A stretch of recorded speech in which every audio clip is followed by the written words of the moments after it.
Ulta has an advent calendar with Target. Starting off strong with day 1. This is a baby version of the Better Than Sex mascara. Day 2. A teeny version of Ariana Grande God is a Woman. Day 3. Oh, is that hair? Even better, this is the Origins Checks and Balances Milky Oil Cleanser and Makeup Remover. 4.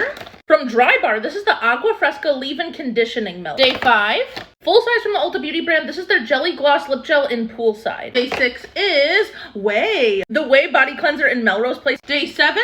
A mini of the Tooling Day and Night Cream. Day 8, I have a friend who loves this scent. This is Clinique Happy. Number 9, Bumble and Bumble. This is my favorite thing so far, the Dry Spun Texture Spray. Number 10, this is the mini of the Tarte Tubing Mascara. Number 11, this is the First Day Beauty Ultra Repair Cream. Day 12, Smashbox Photo Finish Primer. Day 13 is giving me spray vibes, Mario Badescu. I don't use this anymore, but this was a staple for me when I started doing my makeup. Day 14, is the Morphe Mini Continuous Setting Mist. Day 15, this is the Urban Decay 24/7 Glide On Eye Pencil in Zero, which is their black shade.